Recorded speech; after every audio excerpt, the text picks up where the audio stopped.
nikmatnya kebaikan-kebaikan menjadi sempurna. Yang karena rahmatnya niat-niat baik hamba dapat terlaksana. Berapa banyak orang yang ingin sholat malam tapi dia tidak bangun di malam itu.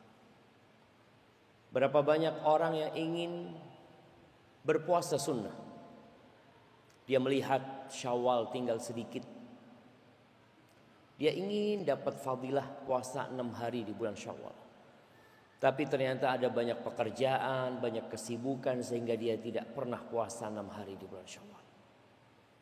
Berapa banyak yang orang-orang yang ingin berangkat haji, padahal dia memiliki harta yang berlimpah ruah, tapi sampai mati nggak berangkat haji.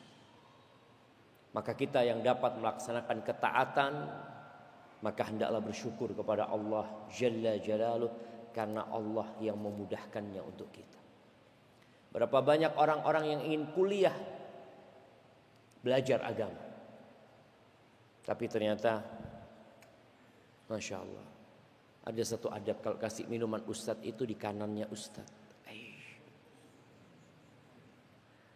Nah, sahih. Allahumma salli wa sallim ala abdika wa rasulika Sayyidina wa maulana Muhammadin wa ala alihi wa ashabihi ajma'in. Amma ba'd. Jamaah rahimakumullah. Di awal pembukaan kajian ini kita membahas tentang arti keluarga. Betapa pentingnya keluarga itu. Kita semua tahu bahwasanya negara ini hanya kumpulan keluarga. Apabila keluarga itu solid, keluarga itu dibangun di atas prinsip-prinsip yang sesuai dengan syariat, insya Allah buahnya adalah anak-anak yang soleh dan soleha. Kemudian mereka akan menjadi masyarakat yang menebarkan kedamaian. Tapi apabila rumah tangga tidak dibangun di atas prinsip-prinsip agama, yang ada hanya prinsip kesenangan belaka, maka kita akan melihat di sebagian tempat itu mereka nikah beda agama. Dan sekarang ada usaha untuk melegalkan nikah beda agama. Apa sih tujuan pernikahan buat mereka? Ini yang perlu dipertanyakan. Dan muncul orang-orang akademisi. Mereka seorang doktor mungkin ya. Dan mereka punya panggung untuk menyuarakan bahwa yang penting nikah itu suka sama suka. Gak ada agama lagi. Maka hari ini kita sebelum membahas tentang arti pernikahan, kemudian hukum nikah itu sendiri, sebagaimana kita sampaikan, kita akan membahas kitab Fiqhul Usrah. Nanti mungkin tiap pembahasan kita akan berikan PDF-nya yang disiapkan oleh tim ilmiah dari Yayasan Ad-Durar As-Saniyah dengan isyraf Syekh Al-Habib Alwi bin Abdul Qadir Segaf. Sebelum beliau membahas tentang hukum pernikahan dan definisi pernikahan, beliau menyebutkan ada 5 prinsip membangun rumah tangga. Yang pertama, bertakwa kepada Allah Azza wa Jalla. Dan kalau bicara takwa ini sejatinya bukan hanya untuk membangun rumah tangga. Tapi karena kita katakan negara ini, bangsa ini, kumpulan rumah tangga, maka dari kelompok terkecil harus bertakwa kepada Allah Azza wa Jalla. Allah mewasiatkan takwa ini kepada semua manusia. Bahkan para nabi yang diutus kepada kaumnya, wasiatnya anittaqullah, agar mereka bertakwa kepada Allah. Dan takwa ini adalah melaksanakan perintah Allah dan menjauhi larangannya. yang buah dari ketakwaan itu. Apa yang akan kita dapatkan kalau kita bertakwa? Kemarin kita puasa Ramadan, la'allakum tattaqun. Kemarin kita sholat di malam-malam Ramadan dengan harapan bertambah ketakwaan kita kepada Allah Azza wa Jalla. Buah dari ketakwaan itu kebahagiaan di dunia dan di akhirat. Maka disebutkan oleh penulis, wa ma ajmala an tubna buyutul muslimin ala taqwallah baina zawjain. Betapa indahnya tatkala rumah tangga itu dibangun di atas takwa antara suami istri. Jadi antara suami istri itu yang ada siapa? Allah. Suami akan melakukan apa yang diridhai Allah, istri akan melakukan apa yang diridhai Allah Azza wa Jalla. Tidak bicara cinta. Berapa banyak pernikahan yang awalnya cinta kemudian jadi kebencian. Padahal mereka sudah memadu cinta bertahun-tahun. Pernah Anda sampaikan mungkin ketika anak ke Purworejo. Dulu zaman. Entah 10 tahun yang lalu mungkin. Tuan rumahnya menyampaikan, Ustaz, anak punya keponakan ini pacaran selama 6 tahun. Ustaz. Kemudian biasalah banyak orang-orang yang mungkin jauh dari sentuhan agama melarang anak itu nikah ketika kuliah. Nanti setelah kuliah nikah. Supaya belajarnya tidak terganggu. Padahal mereka belajar juga, mahasiswa ini belajarnya kapan sih? Banyak waktu kosong mereka itu. Akhirnya setelah 6 tahun menikah. Kata paman yang bercerita, 6 hari cerai mereka. 6 hari. Bayangin mana cinta 6 tahun menjadi neraka dalam 6 hari. Apa penyebabnya? Karena rumah tangga itu tidak dibangun di atas ketakwaan kepada Allah Azza wa Jalla. Beliau menyebutkan antara suami istri, antara orang tua dan anak-anaknya, antara kerabat dan rahim mereka. Semua hubungan itu dibangun di atas takwa. Allah Azza wa Jalla mengatakan al-akhilla yawma idzin ba'dhum li ba'din adu illa al-muttaqin. Semua orang yang mencintai kelak pada hari kiamat akan saling bermusuhan kecuali orang-orang yang bertakwa kepada Allah Azza wa Jalla. Kemudian di dalam Al-Qur'an ada banyak sekali perintah untuk bertakwa ya.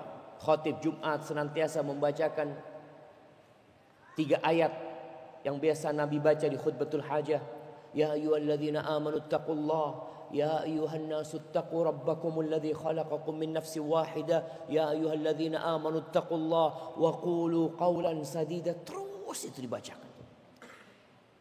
Dan di surat At-Talaq ini berkaitan dengan pernikahan. Di surat At-Talaq ternyata di situ disebutkan 5 kali yang berkaitan dengan takwa.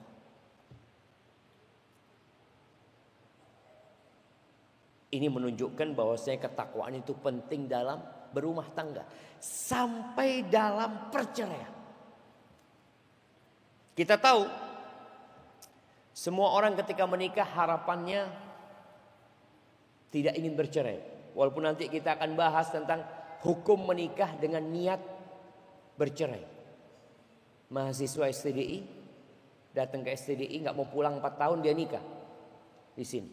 Tapi dalam hatinya nanti aku lulus aku ceraikan. Boleh apa enggak? Itu nanti akan datang pembahasan. Dalam perceraian yang kita tahu perceraian ini perbuatan yang paling disukai oleh iblis. Apabila kita bertakwa kepada Allah, dampak negatif dari perceraian itu dapat diperkecil. Ketika Allah berfirman di ayat pertama dari At-Talaq, ya ayyuhan nabi, wahai nabi, Idza talaqtumun nisa fatalliquhunna li'iddatihinna wa ahsul iddah wattaqullaha rabbakum.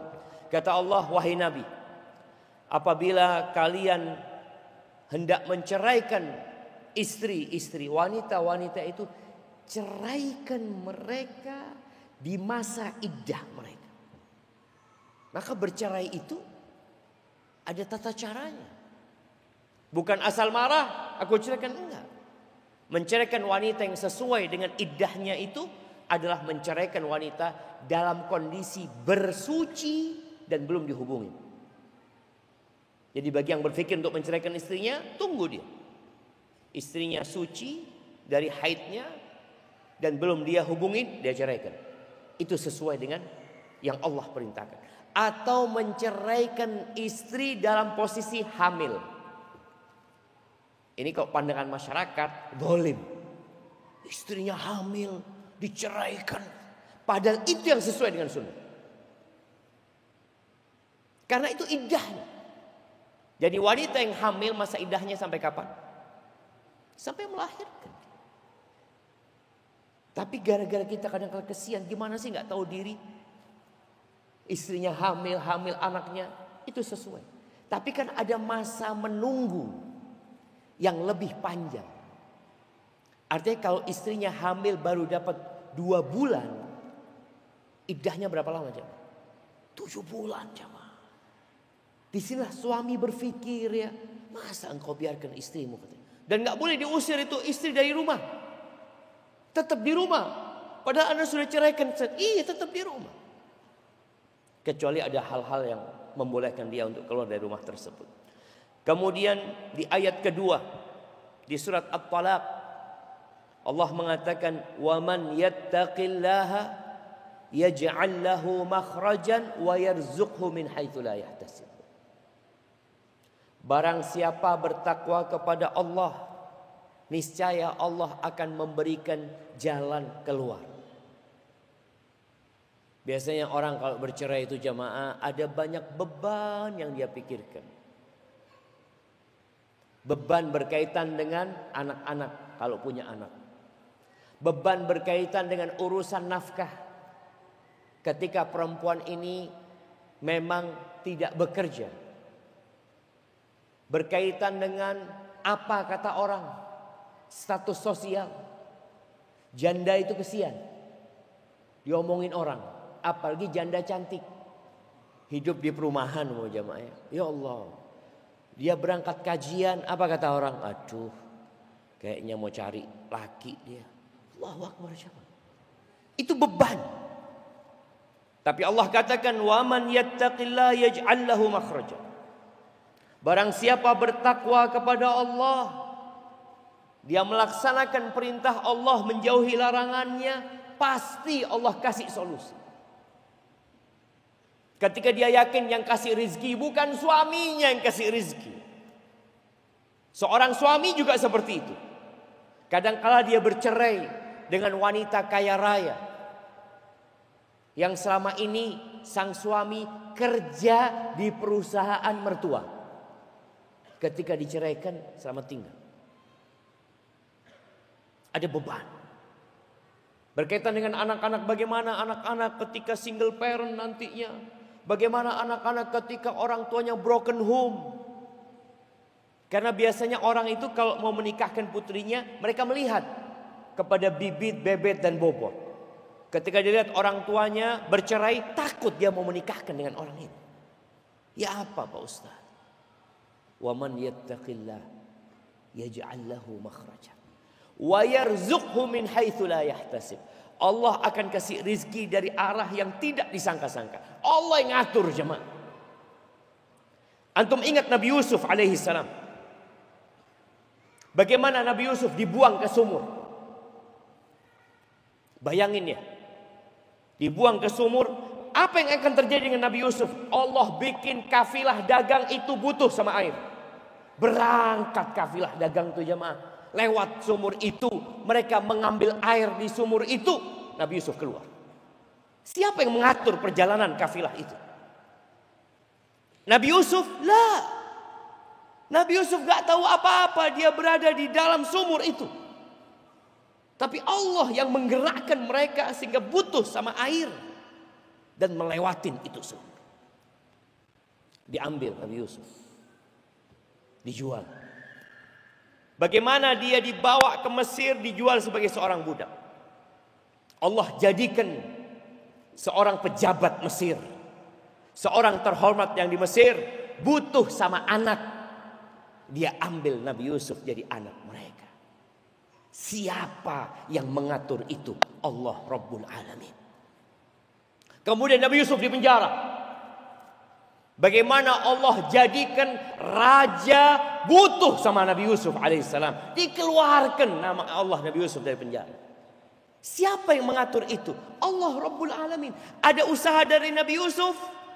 Sempat Nabi Yusuf usaha. Ketika beliau di penjara, beliau ngomong sama kawannya yang dikirakan akan selamat. Udhkurni inda rabbik. Sebut aku di sisi Tuanmu nanti. Kalau engkau ngasih minum dia, bosnya punya kawan penjara. Fa'ansahu dzikra rabbi. Bayangin ya. Allah bikin kawannya Nabi Yusuf lupa sama Nabi Yusuf. Kenapa? Karena Allah ingin yang butuh sama Nabi Yusuf itu raja. Sehingga Nabi Yusuf keluar dari penjara azizan mukarraman. Nabi Yusuf gak mau keluar. Dipanggil sama raja enggak. Tanyakan dulu tuh. Kenapa perempuan-perempuan itu yang motong tangan? Agar beliau keluar dengan nama yang bersih dari fitnah. Itu jamaah. Jadi ketika kita bertakwa kepada Allah, Allah yang ngatur semuanya. Cuma bagaimana kita bertakwa? Rumah tangga kalau dibangun di atas ketakwaan kepada Allah Azza wa Jalla, tenang. Bukan berarti dalam rumah tangga gak ada masalah ya, ada masalah. Tapi orang yang bertakwa, urusannya Allah mudahkan. Wa yarzuqhu min haitsu la yahtasib.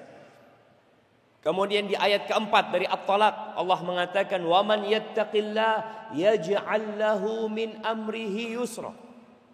Barang siapa bertakwa kepada Allah, Allah akan jadikan urusan dia mudah. Maka antum yang punya masalah dalam rumah tangga, usahakan antum tumbuhkan ketakwaan kepada Allah. Perbaiki hubungan antum sama Allah Azza wa Jalla. Seringkali ana dengar curhatan orang punya masalah. Satu, bertakwa kepada Allah. Sudah masalah. Kalau ada orang disuruh bertakwa kepada Allah, lalu jawabannya, sudah Pak Ustadz saya bertakwa kepada Allah. Oh, ini orang bermasalah nih. Merasa sudah baik.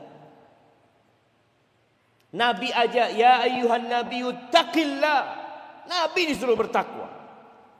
Ketika engkau dikasih nasihat bertakwa, jazakallah khair. Iya. Saya akan tambah ketakwaan saya. Mungkin selama ini ada yang kurang. Baik, itu prinsip yang pertama. Yang kedua, dalam al-fadlu wal ihsan fit ta'amul. Dalam bermuamalah itu mengutamakan berbuat baik dan memberikan kemuliaan. Disebutkan di sini, bergaul dengan manusia itu ada dua tingkatan. Yang pertama, adlun wa insaf. Adil, fair. Ini wajib. Yaitu mengambil hak melaksanakan kewajiban.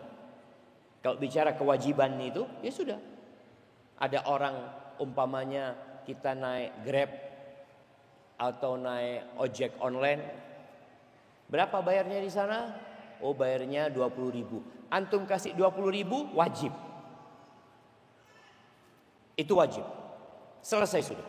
Tingkatan yang kedua, fadlun wa ihsan. Kemuliaan. Berbuat baik, yaitu memberikan tambahan. Dan terkadang tidak menuntut hak kita. Dalam rumah tangga, yang wajib ya tadi. Engkau berikan hak-hak istrimu dan engkau menerima hak-hakmu. Itu yang wajib. Tapi dalam rumah tangga ternyata gak pakai prinsip itu. Prinsipnya adalah berbuat baik dan mengalah. Jamaah rahimakumullah, berkaitan dengan hal ini, kita kalau melihat kehidupan Rasul sallallahu alaihi wasallam bersama istri-istrinya, subhanallah. Beliau terus berbuat baik sama istrinya. Kadangkala istrinya ya mungkin sakit hati, istrinya marah. Ada istri Nabi yang tidak menegur Nabi alaihi salatu wassalam, tapi beliau melupakan hal itu. Memandang kepada kelebihan, memberikan kelebihan dan mengalah untuk hak-haknya. Jamaah rahimakumullah, ada orang-orang yang hanya berpikir yang penting saya melaksanakan kewajiban saya. Dia menghormati saya menghormati dia. Mertua baik sama saya baik sama dia. Mertua tidak menghargai, Anda nggak akan hargai. Ini prinsip sebagian orang. Dalam agama kita, Allah mengatakan kepada Nabi SAW, idfa' billati hiya ahsan. Balaslah dengan yang lebih baik. Sil man qata'a. Ini adab Nabi SAW.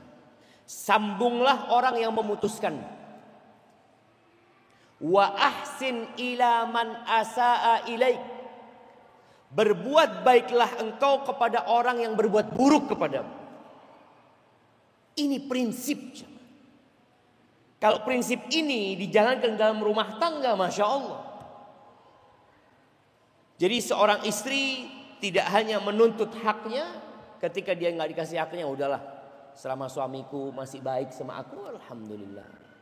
Selama mungkin memberikan nafkah sama aku, walaupun dia sering marah, ya udahlah. Allah Azza wa Jal ketika berbicara tentang perceraian di surat Al-Baqarah ayat 237, Allah mengatakan wala tansawul fadla bainakum. Kalian jangan melupakan kemuliaan di antara kalian.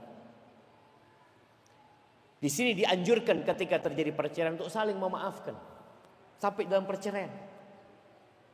Untuk saling memaafkan. Untuk tidak menuntut. Hal yang bisa dia mau dia minta sama Allah Subhanahu wa ta'ala ketika hakmu tidak diberikan. Sehingga hubungan sesama muslim. Ketika terjadi perceraian, yang terputus apa? Hubungan suami istri saja. Itu yang terputus. Adapun kalau ini sepupunya, sebagian kita menikah dengan sepupunya, dengan anak pamannya, kemudian bercerai. Biasanya hubungan anak sama pamannya atau keponakan dengan pamannya mulai rusak. Udahlah. Benar-benar mabda al-ihsan ya. Ini adalah prinsip yang sangat indah sekali ketika kita berbuat baik kepada orang yang berbuat buruk kepada kita. Ketika kita selalu memberikan lebih. Kalau bicara nafkah istri, umpamanya nafkah istri Ustaz, yang penting anak kasih rumah, anak kasih makan, anak kasih pakaian. Oke, itu mungkin yang wajib. Tapi ada hal lain. Disinilah prinsip yang ketiga itu al-isyra bil ma'ruf. Menggauli pasangan hidupnya sesuai dengan hal yang baik, dengan kearifan. Kearifan lokal sebagian orang menyampaikan. Dengan budaya. Jadi bukan hanya memberikan hak dan kewajiban, tapi dilihat di masyarakat ini seperti apa sih? Iya, ini anaknya orang kaya yang antum nikahi. Dia nggak biasa kerja sendiri. Terus dia biasa pakai pembantu. Wajib nggak antum kasih pembantu jam? Kasih pembantu. Ini sesuai dengan budaya yang ada. Dia nggak bisa masak. Antum paksa masak, yang ada berantem terus antum sama dia. Oleh karena itu, orang-orang yang tidak mampu jangan menikahin wanita yang kaya. Karena biayanya besar. Allah Azza wa Jalla mengatakan wa'ashiruhunna bil ma'ruf. Pergaulilah istri-istri mereka dengan cara yang ma'ruf, dengan cara yang baik, dengan cara yang sesuai dengan kearifan yang ada di sana. Dengan budaya, dengan tradisi. Bergaul dengan pasangan hidup, dengan ucapan, dengan perbuatan, mendampingi dia, tidak menyakiti. Ucapan yang baik. Bagaimana Nabi SAW ya, ketika ditanya tentang sedekah. Nabi SAW, al-kalimatu thayyibah sedekah. Ucapan yang baik itu sedekah. Ketika beliau ditanya lagi, siapa yang paling berhak mendapatkannya? Ibda biman ta'ul, mulailah dengan yang menjadi tanggung jawab. Istri itu tanggung jawab suami. Jadi kalau engkau mau ngomong yang baik, ngomong sama istri. Sebagian kita bisa berucap baik kepada kawan. Sampai ada perempuan-perempuan yang kalau mendengar suaminya telepon, Masya Allah, dia kepingin menjadi lawan bicara suaminya. Jadi kalau suaminya telepon, ahlan, sabahal khair, kif halak, kif sehatak, oh macam-macam. Kalau istrinya telepon, ya mau apa? Perlu jemaah. Ini al-isyra bil ma'ruf. Mungkin antum sibuk. Ya, antum mengatakan si istrinya telepon, ahlan wa sahlan, kif halak. Ucapkan, dan Masya Allah ya. Kalau orang Arab itu basa-basi jamaah panjang. Ana rasa ini mungkin di tradisi Indonesia nggak ada. Nanti kalau lihat orang Arab itu, setelah assalamualaikum, kalau di pagi hari sabahul khair, selamat pagi, sabahul khair, sabahul wardah, sabahul yasmin, sabahul afiyah. Dia sebutkan semuanya. Kemudian dia ngomong kaif halak, kaif sehatak. Dia sebut gimana kabarmu, gimana kesehatanmu, gimana keadaanmu. Panjang sekali jamaah. Tapi orang itu senang. Itu tradisi dan budaya. Tapi kalau antum diajak ngomong seperti itu, gimana kesehatan antum? Alhamdulillah bekhair. Kondisi antum gimana sekarang? Alhamdulillah baik. Mungkin kita juga bosan lama-lama. Tapi inilah kembali kepada tradisi dan budaya yang ada. Selama tidak bertentangan dengan syariat. Jadi selain memberikan hak-hak dia, berusahalah seorang suami ini untuk menggauli istrinya dengan cara yang ma'ruf, sehingga itu akan menumbuhkan cinta dan kasih sayang. Sebagian orang yang kehilangan sakinah dalam rumah tangganya, boleh jadi karena dia meninggalkan apa yang Allah perintahkan ini. Prinsip yang keempat, sabar. Sabar dan tabah. Pasangan hidup antum itu ya bukan bidadari. Istrimu bukan bidadari dan kamu bukan malaikat. Oh Ustaz, anak Ustaz. Anak lulus STDI Ustaz. Oh, antum mau lulus Madinah, antum bukan malaikat. Kullu bani Adam khata. Semua anak Adam melakukan kesalahan. Dan ana sedih jemaah. Kalau yang konsultasi sama ana itu istrinya Ustaz. Sedih sekali. Dia mengatakan, Ustaz, suami ana enggak tahu. Ana enggak tahu dengan istrinya, ana enggak tahu sama suaminya. Suami ana Ustaz lulusan Lipia. Lalu ke Madinah. Aduh, sudah. Karena ana juga lulusan Lipia, lulusan Madinah. Apa ana ini gitu seperti apa? Dia mulai menceritakan gini, suami ana Ustaz, Masya Allah, dia kalau berceramah ini itu, tapi nggak peduli sama keluarganya Ustaz. Ramadan kemarin, dia cerita suami ana nggak ngasih nafkah sama ana ini itu, macam-macam ceritanya. Maka di sini perlu sabar dan tabah. Ingat, sabar ini karunia Allah yang paling besar. Kata Nabi SAW, wa ma'u'tiya ahadun ata'an khairan wa awsa' minas sabr. Tidaklah seorang dikasih karunia sama Allah yang lebih baik dan lebih luas daripada kesabaran. Nggak ada.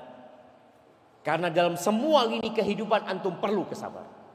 Maka dalam berumah tangga, subhanallah ya, di surat An-Nisa ayat 19, setelah ayat wa'ashiruhunna bil ma'ruf, pergaulilah mereka dengan cara yang ma'ruf, Allah mengatakan fa in karihtumuhunna, apabila kalian membenci mereka. Ada waktu mungkin antum benci sama istri antum. Ya Allah Ustaz, anak kepingin ganti Ustaz. Mau ganti di mana antum? Memang ada di sini tempat tukar istri itu.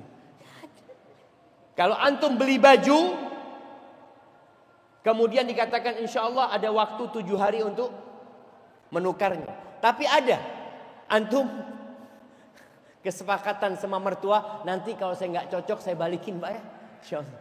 Gak coba. Itu akad-akad yang sakral. Maka Allah katakan fa in karihtumuhunna, kalau kalian benci sama mereka, apa solusinya? Sabar. Fa asa an takrahu syai'an wa yaj'alallahu fihi khairan katsir. Boleh jadi yang kalian benci di situ Allah jadikan khairan katsira, kebaikan yang banyak. Karena kebanyakan kita itu hanya tahu yang dia suka dan yang dia tidak suka. Yang baik bermanfaat belum sama dia belum tentu dia tahu. Yang tahu itu Allah Azza wa Jalla. Maka diperintahkan untuk bersabar. Bahkan dalam kesabaran ini kita dikasih arahan sama Nabi SAW. Bagaimana caranya? Melihat kepada kelebihan pasangan hidup. Ya, antum punya istri mungkin tidak pandai memasak. Ya Allah Zat, masakannya Zat, ana tiap makan di sana itu eling warung. Gimana kalau ada suami makan ingat di warung? Tapi dia sabar. Karena dia lihat istrinya menghormati suaminya. Dia melihat istrinya Masya Allah mendidik anak-anaknya dengan baik. Sehingga bertahun-tahun dia hidup sama istrinya dengan masakan yang tidak nyaman, dia tahan. Dan dalam kesabaran itu ada pahala di sisi Allah Azza wa Jalla. In kariha minha khuluqan radiya minha akhar. Kalau ada perilaku istrinya yang tidak dia sukai, bukankah ada yang lainnya? Dan begitu pula bagi para wanita. Para wanita ini kalau melihat kepada kekurangan suaminya, maka yang ada engkau akan gugat cerai. Yang ada dia akan bertanya, apa sih persyaratan ke pengadilan agama? Aduh, urusan apa lagi nih syarat-syarat pengadilan agama? Emangnya suamimu gak ada kebaikan? Dan seringkali kalau ada perempuan sudah curhat sama anak tentang keburukan suaminya, anak tanya terakhir, emangnya suami ibu ini gak punya kebaikan?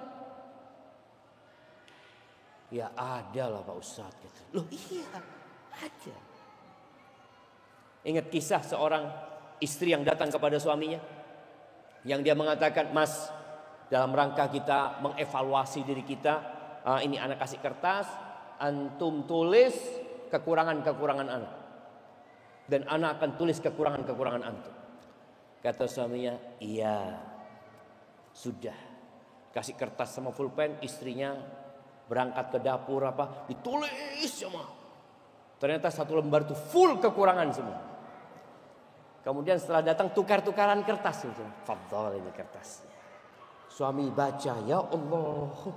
Ternyata banyak yang disukai istri ana selama ini zaman. Istrinya bawa kertas itu jemaah, dilihat kosong. Mas, engkau gak tulis, kata dia. Kata suaminya, Dek, aku menerimamu apa adanya.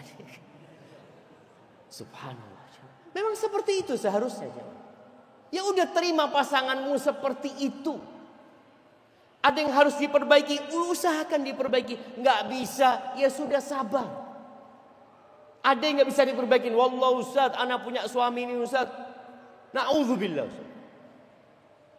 Sampai ranjang, langsung tidur Ustaz. Ada kan suami yang kayak gitu jemaah? Kalau tidur aja nggak apa-apa Ustaz. Allah, ngorok Ustaz. Bayangin, anak sudah setahun sabar Ustaz, nggak tahan maksudnya. Allahu Akbar. Emangnya nggak ada kelebihannya itu suami? Kalau kekurangannya cuma ngorok, alhamdulillah. Belum masuk waktu azan. Kelas azan. Ya kita dengarkan azan dulu.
Allahumma salli wa sallim ala Muhammad.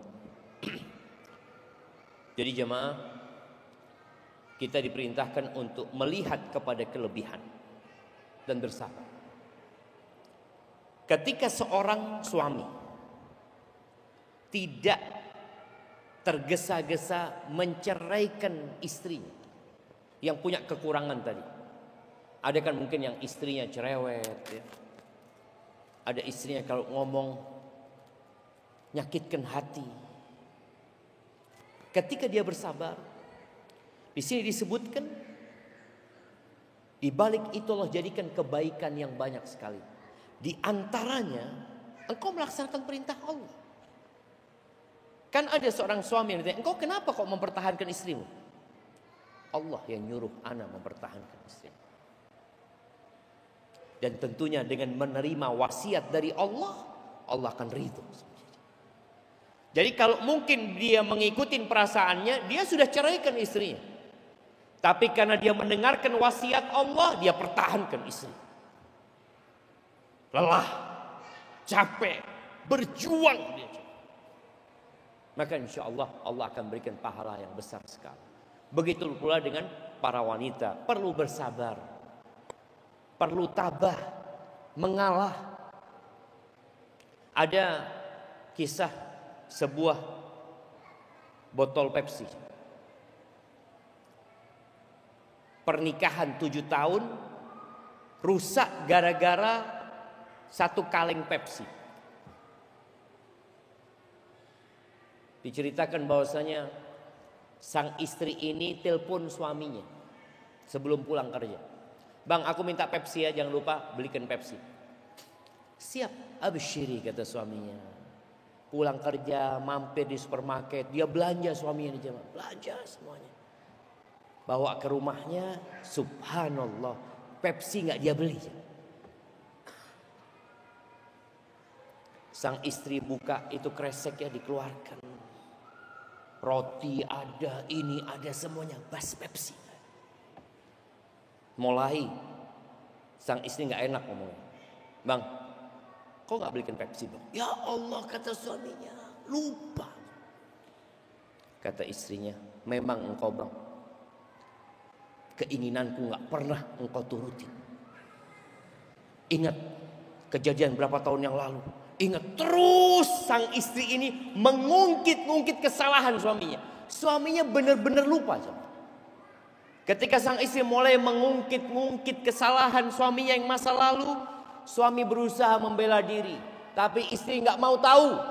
Terus sehingga mereka saling mengangkat suara. Terakhir suaminya mengatakan, anti taliq, sudah engkau aku ceraikan. Gara-gara Pepsi.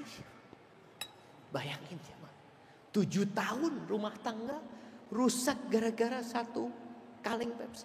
Gara-gara apa? Tidak melihat kepada kelebihan. Oke, ini kekurangan suaminya.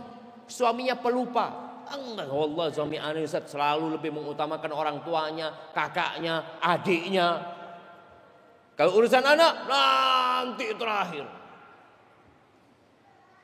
Sabar.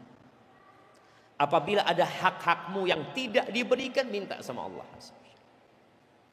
Kemudian yang kelima, prinsip dalam pernikahan itu adalah as-suluh, damai. Jadi ketika terjadi perselisihan, pertikaian, maka hendaklah setiap pasangan ini tidak menuntut dengan keras ya hak-hak dia. Berusaha untuk ya udah ngalah ketika terjadi perceraian.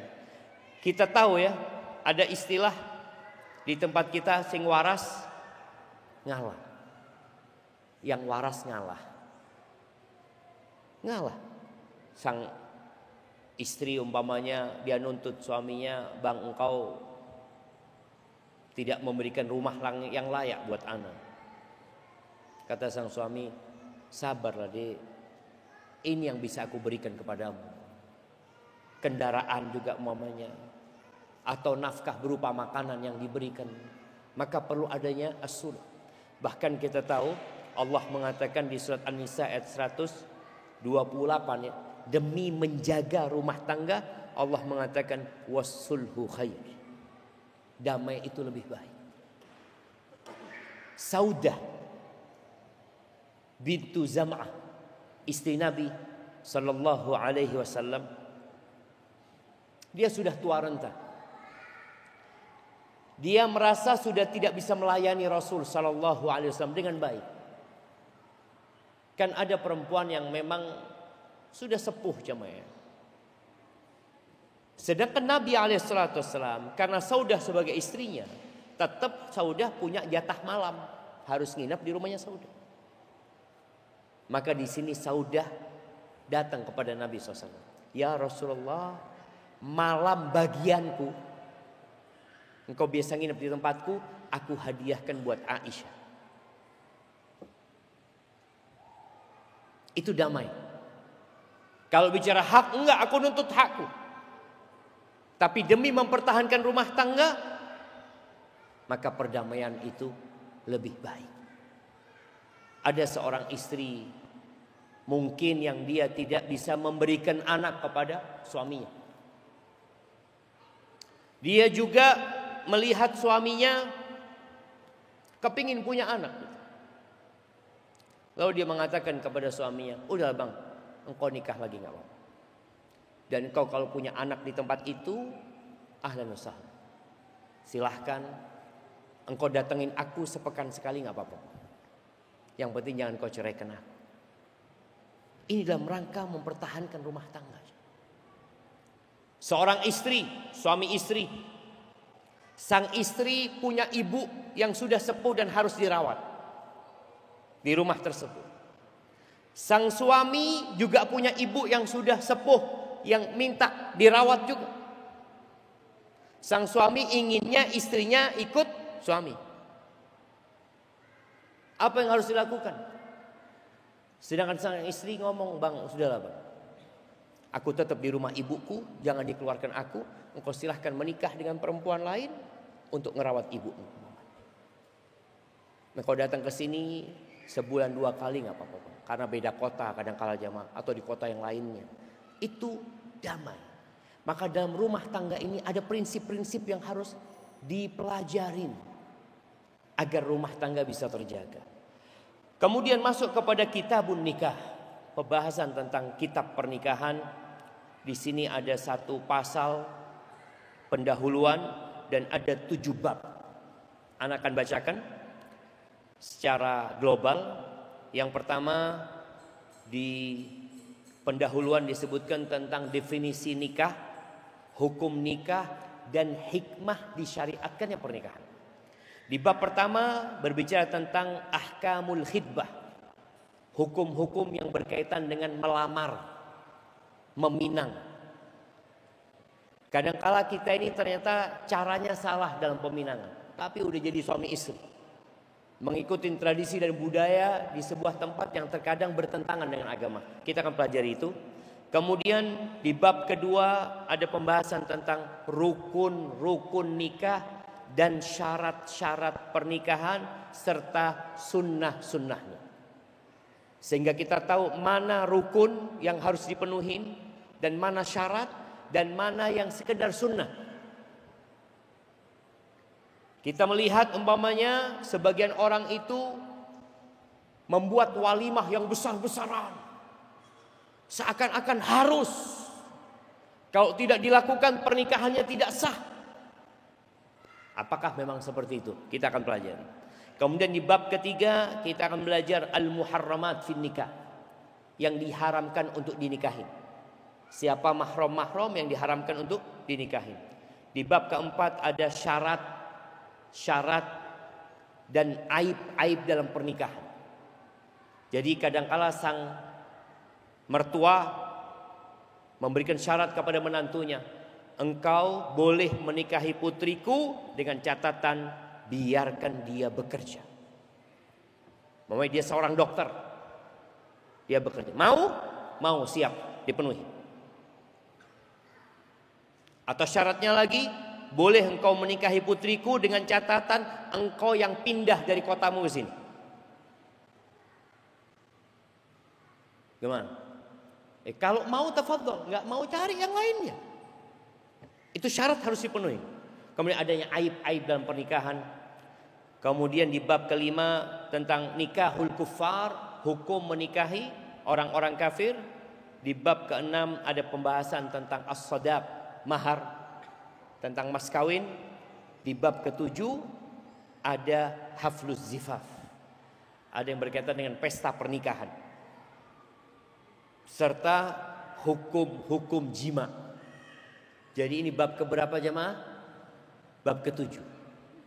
Jadi masih lama kita akan sampai ke sana. Jadi perlu kesabaran. Baik, kalau bicara definisi nikah, ini di pembahasan pendahuluan.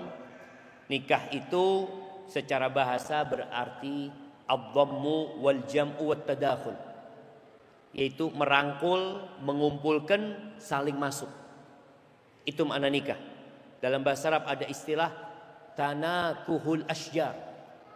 Pohon-pohon itu menikah. Gimana pohon menikah?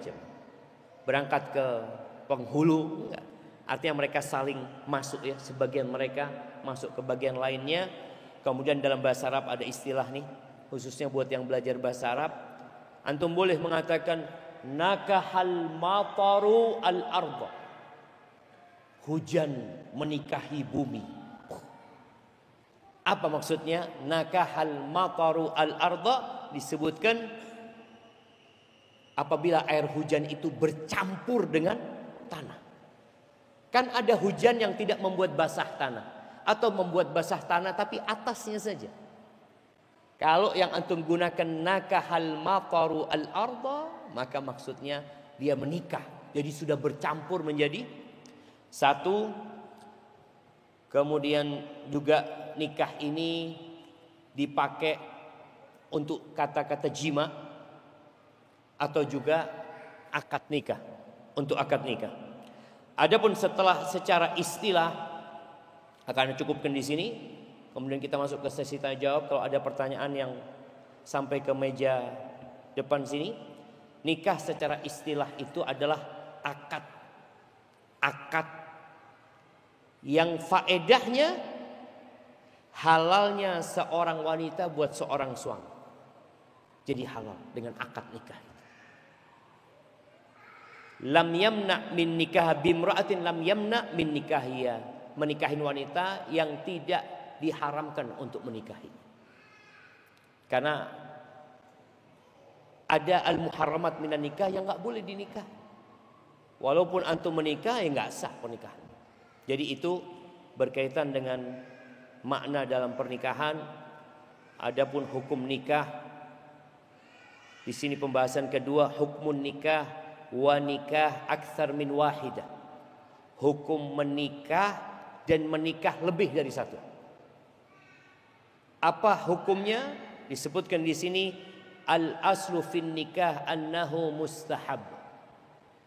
Hukum asal nikah itu dianjurkan. Dianjurkan. Apakah diwajibkan? Tidak. Makanya kalau ada orang sampai mati nggak nikah, ya tinggal dilihat apa alasan dia tidak menikah. Hukum asalnya mustahab. Tapi disebutkan bisa jadi wajib, bisa jadi mubah, bisa jadi makruh, bisa jadi haram. Kapan wajib?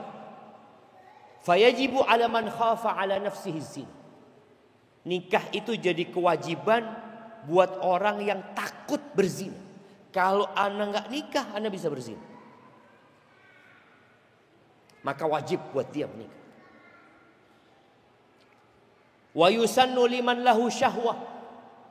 Dan dianjurkan bagi orang yang punya syahwat, dianjurkan. Innawa tahsinan wa rajan nasab.